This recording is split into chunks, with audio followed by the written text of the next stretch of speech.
روشنی میں چلے، روشنی میں چلے۔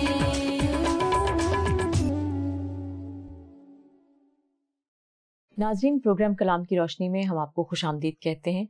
ایک مرتبہ پھر ہم گزشتہ پروگرام سے ہی وابستہ اس ایپیسوڈ کو کریں گے۔ گزشتہ پروگرام آپ کو معلوم ہوگا کہ ہم نے کیا یسوع المسیح کی آمد ثانی کے حوالے سے۔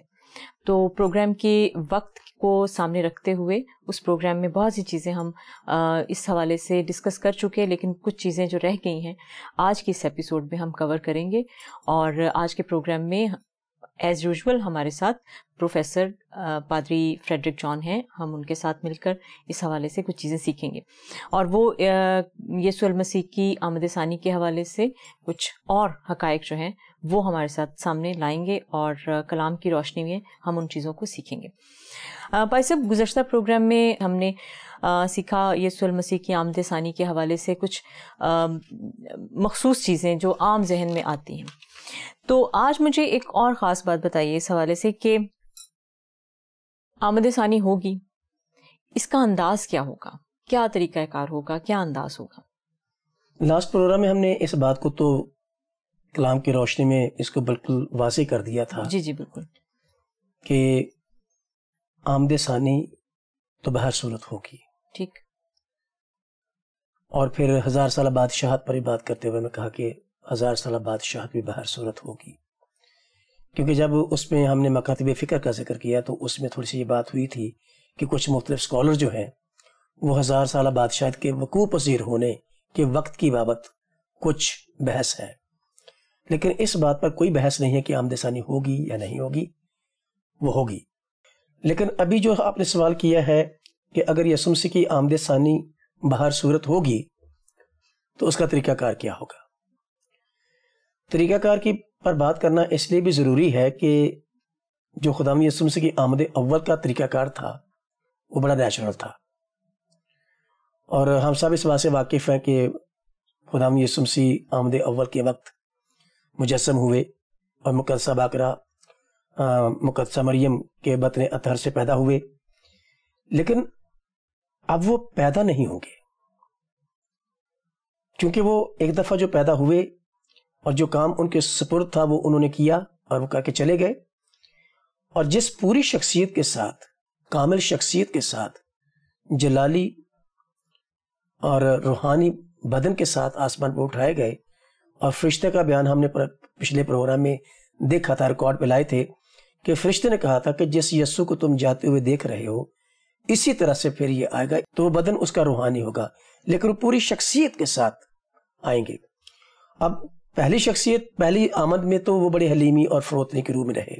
جی، بائبل مقدس اس بات سے بھری پڑی ہے، کیونکہ نئے عہد نامے کا میں ایک جائزہ لے رہا تھا کہ نئے عہد نامے میں خداوند یسوع مسیح کی آمد ثانی کا تذکرہ تقریباً 318 بار ہوا ہے، جس میں سے 260 ابواب جو ہے نئے عہد نامے کے، ان میں 318 بار آمد ثانی کا تذکرہ ہے یسوع مسیح کی، جس سے یوں لگتا ہے کہ آمد ثانی was very favourite subject for the Christian church.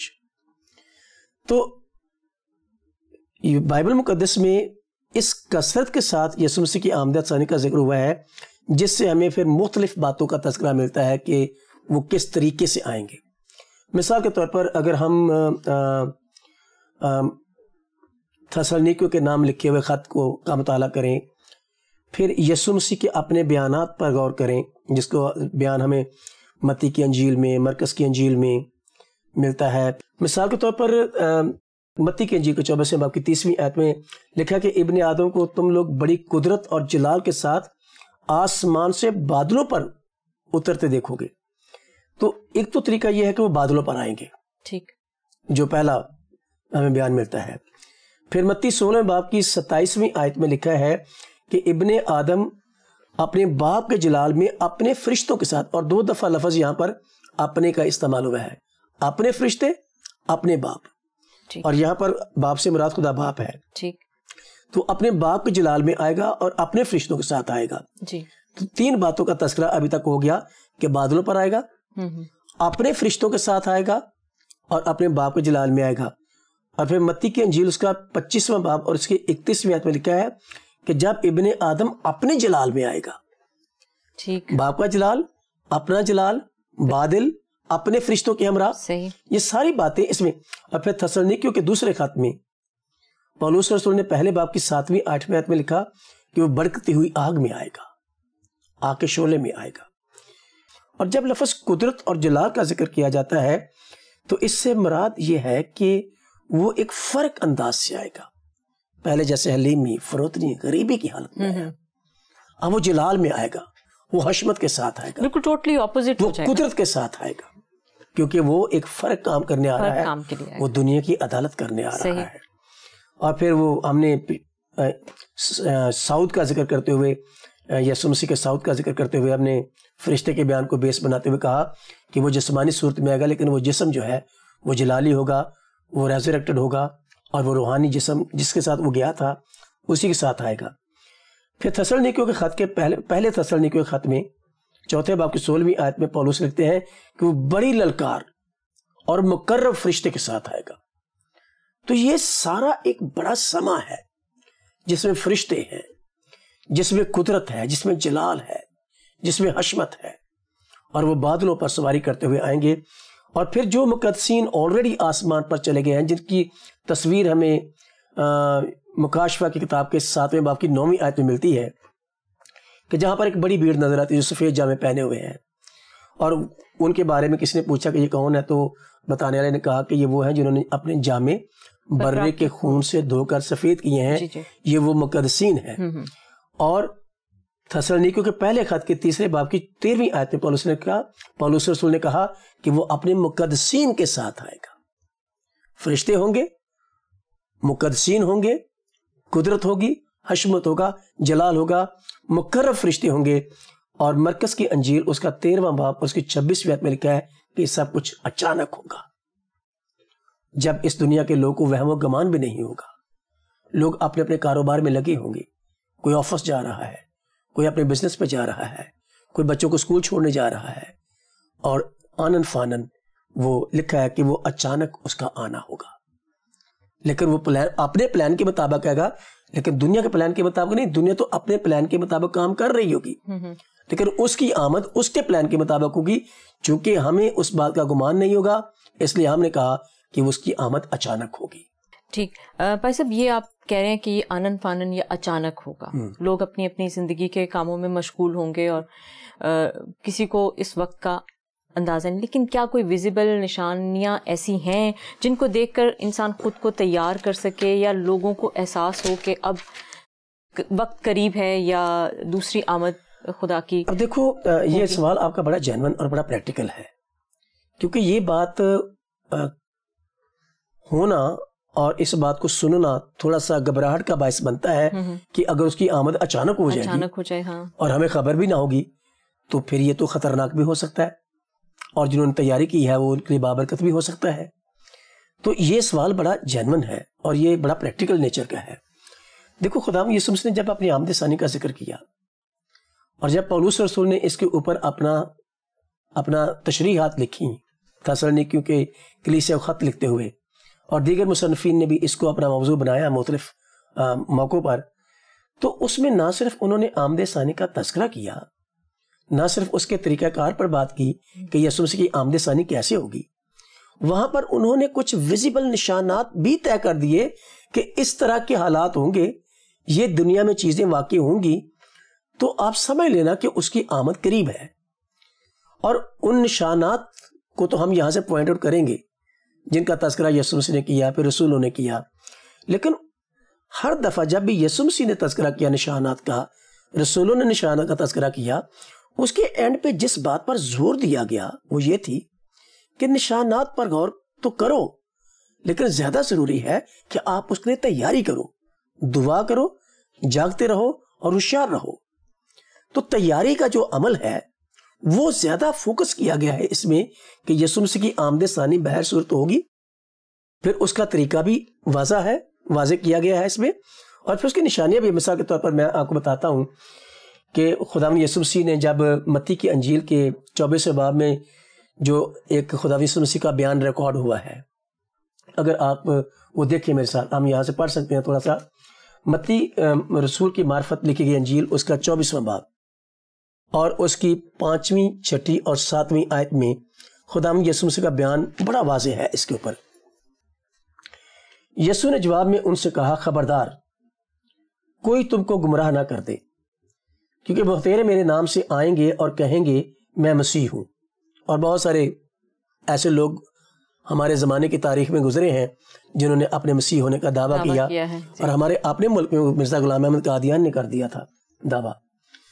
لکھا ہے یسوع مسیح نے کہا, کہیں گے کہ میں مسیح ہوں, اور بہت سے لوگوں کو گمراہ کر دیں گے, اور تم لڑائیاں اور لڑائیوں کی افواہ سنو گے. خبردار گھبرا نہ جانا, کیونکہ ان باتوں کا واقع ہونا ضرور ہے, لیکن اس وقت خاتمہ نہ ہوگا. کیونکہ قوم پر قوم, سلطنت پر سلطنت چڑھائی کرے گی, جگہ جگہ کال پڑیں گے, بنچال آئیں گے, لیکن یہ سب باتیں مصیبتوں کا شروع ہوں گی. اس وقت لوگ تم کو عذاب دینے کے لیے پکڑوائیں گے اور تم کو قتل کریں گے, اور میرے نام کی خاطر سب قومیں تم سے عداوت رکھیں گی. اور آگے چل کر پھر وہ اور کچھ باتوں کا تذکرہ کرتا. تقریباً 10 نشانیاں ان آیات میں خدا یسوع مسیح نے تذکرہ کی ہیں. اور میں جب ان واقعات کو پڑھتا, ان آیات کو پڑھتا ہوں, تو ان میں زیادہ تر تو ایسی ہیں جو ہمارے زمانے میں ہو رہی ہیں, ابھی بھی ہو رہی ہیں. جنگوں کی افواہیں بھی ہیں, بنچال بھی ہے, سلطنتوں پر سلطنتیں چڑھائی بھی کر رہی ہیں. یہ ساری چیزیں ایک جگہ پر ہیں. اب پولس اور رسول نے ایک اور لسٹ دی ہے نشانیوں کی, اور وہ نشانیاں کچھ فرق نیچر کی ہیں, وہ اخلاقی نیچر کی ہیں. جی, یہ ساری نشانیاں جو ہیں یہ تھوڑی سی مٹیریل نیچر کی ہیں, جس میں سلطنت کے اوپر سلطنت چڑھائی کر رہی ہے, بنچال آ رہا ہے اور قحط پڑ رہا ہے, اس طرح کی چیزیں. لیکن پولس اور رسول نے کچھ یہ جو نشانیاں ہیں, یہ نیچرل ڈیزاسٹرز بھی اس میں انوالو ہیں, اسی میں آتے ہیں. اور تیموتھیوس کے خط میں پولس اور رسول نے, تیموتھیوس کے نام پولس اور رسول کا دوسرا خط اور اس کا 3 باب اور اس کی پہلی 7 آیات کا اگر مطالعہ کریں تو اس میں ساری اخلاقی نشانیاں ہیں, اخلاقی گراوٹ کی نشانیاں ہیں, جو پولس اور رسول نے ایک لمبی لسٹ رقم کی ہے یسوع مسیح کی آمد سے پہلے وقوع پذیر ہونے والی نشانیوں کی. اور اس میں 23 نشانات ہیں, اور سارے کے سارے اخلاقی نیچر کے ہیں. مثال کے طور پر میں چاند ایک پڑھ دیتا ہوں.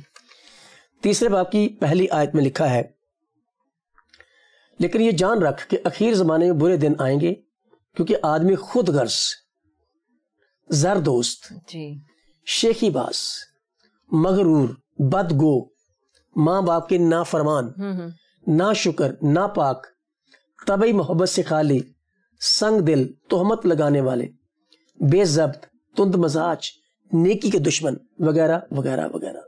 7ویں آیت تک اگر پڑھیں گے تو 23 ایسی باتوں کا تذکرہ کیا ہے پولس رسول نے جو اس دنیا میں اخلاقی گراوٹ کی حد ہو جائے گی. اور جتنی میں نے باتیں ابھی تک پڑھی ہیں 2 آیتوں میں, جی بالکل, یہ ساری باتیں ہمارے کلچر میں, ہماری سوسائٹی میں موجود ہیں. بالکل ہیں, صحیح. اور یہ نشانیاں جو بتائی گئی ہیں, ان کو دیکھ کے تو یوں لگتا ہے کہ خداوند یسوع مسیح کسی وقت بھی آ سکتے ہیں. اگر یہ واقعیں, یہ ساری باتیں, یہ اخلاقی گراوٹ اور یہ نیچرل کلیمٹیز, یہ ساری اگر ان کے آنے سے پہلے ہونی ہے تو یہ تو ساری ہو رہی ہیں. پر یہ نہ صرف یہ ساری باتیں جو اخلاقی نیچر کی ہیں, نیچرل کلیمٹیز کی ہیں, بنچال کی ہیں, سلطنتوں پر چڑھائی کرنے کی ہیں, ان کے علاوہ بھی خداوند یسوع مسیح نے اور رسولوں نے کچھ اور باتوں کا تذکرہ کیا کہ جو یسوع مسیح کی آمد سے پہلے ہونی ہے. اور ان میں خداوند یسوع مسیح نے خود لوکا کی انجیل کے 21 باب کی 20ویں اور 24ویں آیت میں اس بات کا ذکر کیا, جس میں یروشلم کی بربادی کا ذکر کیا. جی ہاں, صحیح. اور یروشلم کی بربادی تو بہر صورت 70 عیسوی میں ہو گئی تھی, ٹھیک ہے, وہ بہت پہلے کی بات ہے. لیکن اس کے بعد ان کے اکٹھا ہونے کی پیشگوئی بھی ہے کہ یسوع مسیح کی آمد ثانی سے پہلے تمام بنی اسرائیل جو ہیں وہ ایک جگہ پر اکٹھے ہوں گے. اور اس کا بیان میں آگے چل کر بھی کروں گا میں, کیونکہ اس کے بارے میں پیشگوئی بھی ہے. اگر آپ, میں اپنے سامعین کے لیے اور لسنرز کے لیے یہ حوالہ پڑھ دوں یسائی کی کتاب میں سے. یسائی کتاب اس کا 11واں باب اور اس کی 11ویں اور 12ویں آیت سنیے ذرا. لکھا ہے 11ویں آیت میں, اور اس وقت یوں ہوگا کہ خداوند دوسری مرتبہ اپنا ہاتھ بڑھائے گا کہ اپنے لوگوں کا بقیہ جو بچ رہا ہے سور اور مصر اور فتروس اور کوش اور ایلام اور سینار اور حمات اور سمندر کی اطراف سے واپس لائے، اور وہ قوموں کے لیے ایک جھنڈا کھڑا کرے گا، اور ان اسرائیلیوں کو جو خارج کیے گئے ہوں گے جمع کرے گا، اور سب بنی یہودا کو جو پرگندہ ہوں گے زمین کی چاروں طرف سے فراہم کرے گا۔ 1948 میں جو ہوا ہے، جو بنی اسرائیل کی سلطنت قائم ہوئی ہے، اور اب جس طرح سے وہ دنیا کے نقشے پر اپنی جگہ بنا رہے ہیں، ٹیکنالوجیکلی اور پھر ہر طرح سے سائنس کے اعتبار سے، پولیٹیکلی، اکنومیکلی، وہ کسی سے ڈکی چھپی نہیں ہے۔ اور بنی اسرائیل ان تمام علاقوں میں بڑی دیر پراگندہ رہے۔ اگر میں کیلکولیٹ کروں ریئلسٹکلی تو بابل کی اسیری کے بعد گو کہ شاہ فارس خورس نے ان کو واپس آنے کی اجازت دی، لیکن سب لوگ واپس نہیں آئے تھے۔ جو 70 سال تک سیری کے ملکوں میں رہے، وہاں پر انہوں نے اپنے بزنس سیٹ کر لیا، اپنے رشتے ناطے کر لیے، تو واپس نہیں آئے تھے۔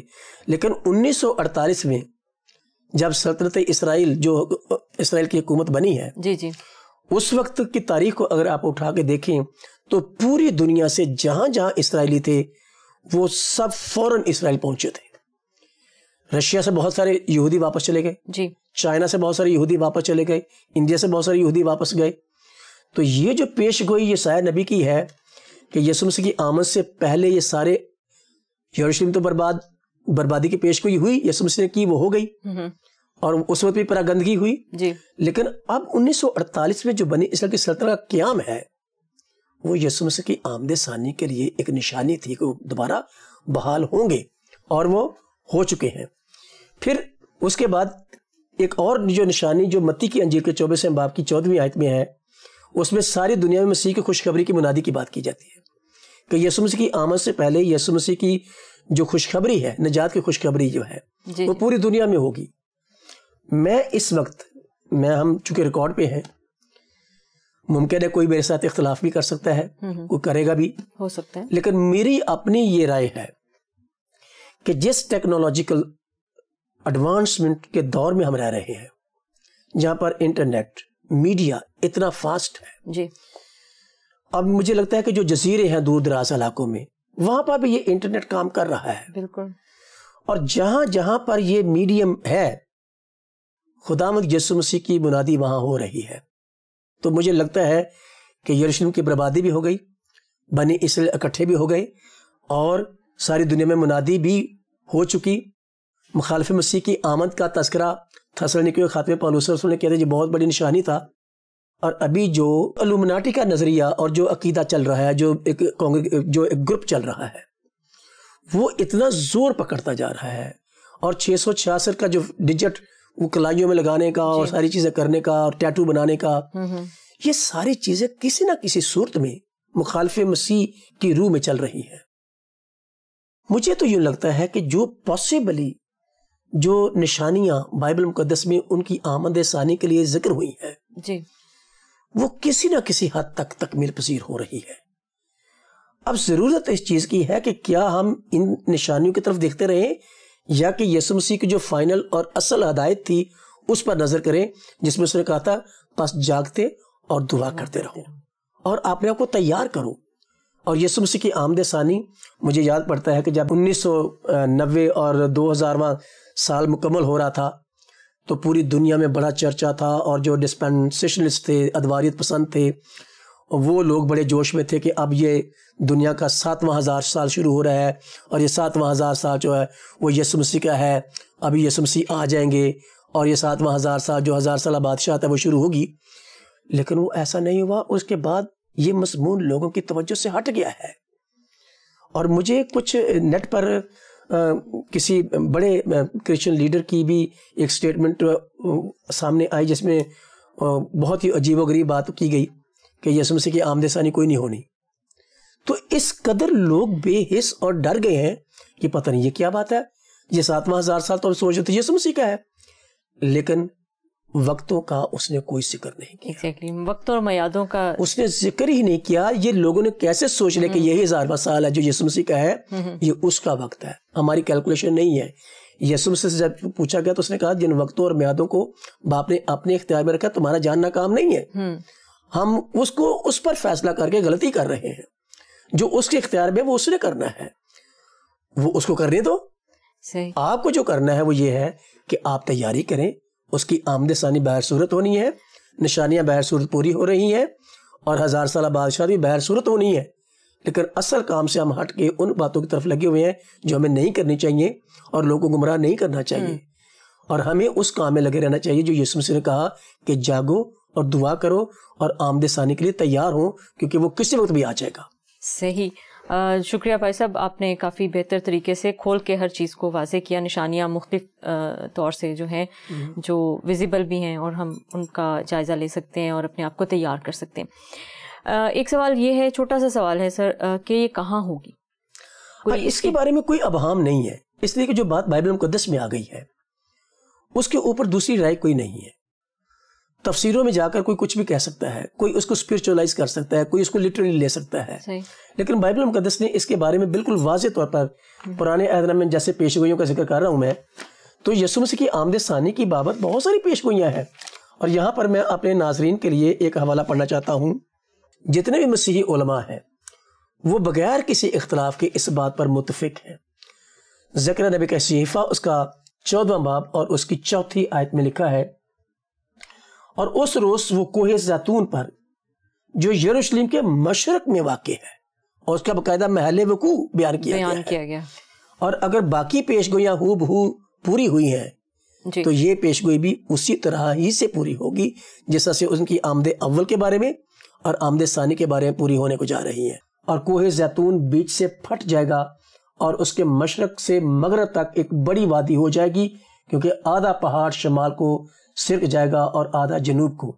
تو یہ جو ان کے کوہ زیتون پر کھڑا ہونے کا ذکر ہے, اس پر کوئی دوسری رائے نہیں ہے. اور وہ وہیں آئیں گے, کوہ زیتون پر ہی اتریں گے, کیونکہ زکریا نبی کے صحیفے میں اس بات کا تذکرہ ہمیں ملتا ہے. صحیح.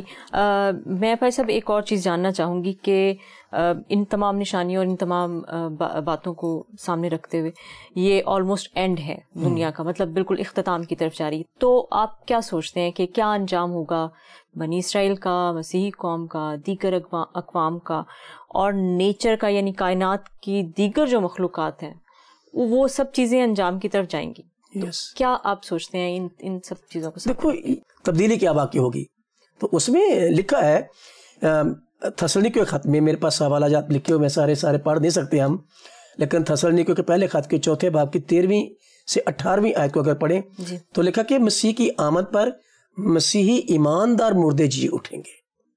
جب یسوع مسیح کی آمد ثانی ہوگی تو پہلے صرف وہ مردے جی اٹھیں گے جو مسیح کے ایماندار ہیں, جو مسیح کے ایمان میں مرے, اور ان کی ہڈیاں ریزریکٹ ہوں گی اور وہ جی اٹھیں گے, جس کو مکاشفہ کتاب میں پہلی قیامت کے نام سے جانا گیا ہے.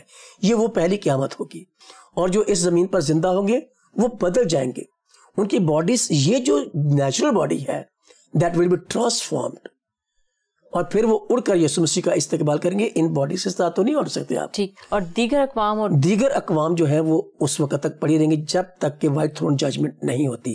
لیکن چونکہ ابھی ہم کلیسیا کے بارے میں بات کر رہے ہیں, ہم یہ کہنا چاہتے ہیں کہ اس وقت کلیسیا کا یہ استحقاق ہوگا کہ وہ جی اٹھیں گے, اور جو زندہ ہوں گے وہ بدل جائیں گے, اور سب اڑ کر تو یسوع مسیح کا ہوا میں استقبال کریں گے, اور پھر اس کے ساتھ واپس زمین پر آئیں گے, اور پھر 1000 سالہ بادشاہت کا آغاز ہوگا. تو اس موقع پر جب خدا یسوع مسیح کی آمد ثانی ہوگی تو دوسری کمیونٹی جو ہے دیٹ از اسرائیل, کیونکہ زمین پر اسرائیل بھی ہوں گے, زمین پر غیر قومیں بھی ہوں گی, زمین پر یہ نیچر بھی ہے. یہ ساری چیزیں یسوع مسیح کی آمد ثانی سے اثر انداز ہوں گی. بنی اسرائیل کے ساتھ کیا ہوگا, اور اس کے بارے میں یسایا نبی نے ایک تو ذکر کیا ہے, جس کا حوالہ ابھی میں نے یسایا کی کتاب کے 11ویں باب کی 11ویں اور 12ویں آیت پڑھی ہے. اس میں تو یہ تھا کہ ان کی آمد سے پہلے یہ اکٹھے ہو جائیں گے, اور وہ ہو گئے ہیں. پھر اس کے بعد خداوند یسوع مسیح کو وہ اس وقت جب یسوع مسیح کی آمد ثانی ہوگی تو وہ یسوع مسیح کو ایز ابن داؤد لیں گے, اور they will receive him as king. ٹھیک. بنی اسرائیل اس کو آمد اول تسلیم کرتے ہوئے, ان کے آنا جو ہے وہ اس کو ایز ابن داؤد ریسیو کریں گے. اور اس کے بارے میں بھی پیش گوئی پائی جاتی ہے حزقیل کی کتاب میں 37ویں باب کی 23ویں آیت میں. اور اس وقت وہ اپنے آپ کو پاک کریں گے، اور وہ پھر اپنے بتوں سے اور اپنی نفرت انگیز چیزوں سے اپنی خطا کاری سے اپنے آپ کو ناپاک نہ کریں گے، بلکہ میں ان کو ان کے تمام مسکنوں سے جہاں انہوں نے گناہ کیا ہے چھڑاؤں گا اور ان کو پاک کروں گا، اور وہ میرے لوگ ہوں گے اور میں ان کا خدا ہوں گا۔ تو بنی اسرائیل کو وہ آ کے پاک کرے گا، اور اس کا تذکرہ جو ہے وہ پولس رسول نے بڑی صفائی کے ساتھ رومیو خط میں کیا۔ آپ دیکھیے ذرا جی، رومیو کے نام پولس رسول خط، اس کا 11واں باب اور اس کی 26ویں آیت 25ویں آیت میں پڑھ دیتا ہوں ساتھ۔ اے بھائیو، کہیں ایسا نہ ہو کہ تم اپنے آپ کو عقل مند سمجھ لو، اس لیے میں نہیں چاہتا کہ تم اس بید سے ناواقف رہو کہ اسرائیل کا ایک حصہ سخت ہو گیا ہے، اور جب تک غیر قومیں پوری داخل نہ ہوں وہ ایسا ہی رہے گا۔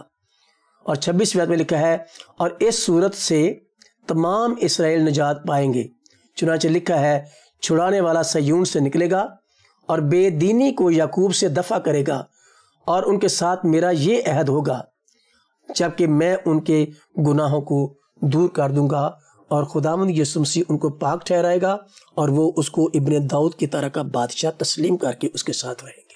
صحیح۔ تو اس کے بعد اگر ہم اس کو غیر قوموں کی طرف لے جائیں کہ غیر قوموں کے ساتھ کیا ہوگا، کیونکہ بنی اسرائیل غیر قوم نہیں ہے، بنی اسرائیل مسیحیوں کے لیے غیر مذہب کے لوگ ہیں، کیونکہ یہودی ہونا اور مسیحی ہونا دو مذہب کی بات ہے۔ غیر قوم بائبل مقدس میں ان کو کہا گیا ہے جو بت پرست اقوام ہے، کیونکہ پولس رسول نے لفظ جب غیر قوم کا استعمال کیا رومیو کرنتھیوں خط میں، تو اس میں اس نے بت پرستوں کو بیان کرنے کے لیے لفظ غیر قوم کا استعمال کیا تھا، اس نے یہودیوں کو اس وقت بھی غیر قوم نہیں کہا۔ تو غیر قوم کی اصطلاح جو بائبل مقدس میں استعمال ہوئی ہے وہ صرف ان قوموں کے لیے ہوئی ہے جو خدا کو نہیں مانتی اور وہ بتوں کے پیچھے جاتی ہیں، اور بت پرست اقوام کے لیے غیر قوم کا لفظ استعمال کیا گیا ہے۔ لیکن یہاں پر بھی غیر قومی جو ہیں وہ اس سے مراد میری وہی لوگ ہیں جو بت پرست ہیں، اور اس کے بارے میں بھی متی رسول کی انجیل کے 25ویں باب کی 31ویں اور 32ویں آیت میں غیر قوموں کی عدالت کا ذکر ہے۔ اور اگر عدالت کا ہی ذکر ہے تو یوں لگتا ہے کہ غیر قومیں جب تک وائٹ تھروٹ ججمنٹ نہیں ہوگی وہ پڑی رہیں گی۔ مخالف مسیح کے بارے میں نے پچھلے سیگمنٹ میں، اور ابلیس کے بارے میں پچھلے سیگمنٹ میں ہم نے ذکر کر دیا تھا کہ اس کا اور اس کے حواریوں کا جو مقدر ہے وہ آگ کی جھیل ہے۔ اس لیے یہ بھی سارا کچھ جو ہے یہ یسوع مسیح کی آمد ثانی کے ساتھ جڑا ہوا ہے، کیونکہ خدا یسوع مسیح کی جب آمد ثانی ہوگی تو ابلیس اور اس کے کرندوں کو اس کو باندھا جائے گا، جی، تو امن اور سلامتی کے سال ہوں گے وہ 1000 سال۔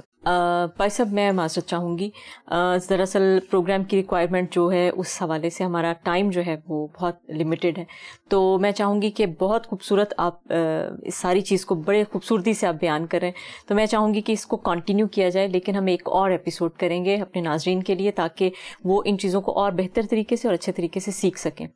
تو میں آج کے پروگرام میں اجازت چاہوں گی، ہم اس پروگرام کو دوبارہ اگلی ایپیسوڈ میں اس ساری گفتگو کو ہم کنٹینیو کریں گے۔ ناظرین، پروگرام میں آپ ہمارے اگلے سیگمنٹ کو بھی ضرور دیکھیے گا اور دیکھیں کہ پال صاحب جو ہیں وہ کس طرح سے آمد ثانی کے حوالے سے ہونے والی ساری تبدیلیاں اور جو واقعات رونما ہوں گے ان کو بڑی خوبصورتی سے بھائی صاحب نے سارا نقشہ کھینچا ہے، بہت خوبصورتی سے ساری چیز بیان کی ہے۔ تو میں چاہوں گی کہ ہم نیکسٹ ایپیسوڈ میں ان چیزوں کو اور مزید اچھے طریقے سے سیکھ سکیں تاکہ ہمارے پاس زیادہ وقت ہو، زیادہ اچھے طریقے سے ہم ان تمام چیزوں کو سیکھیں۔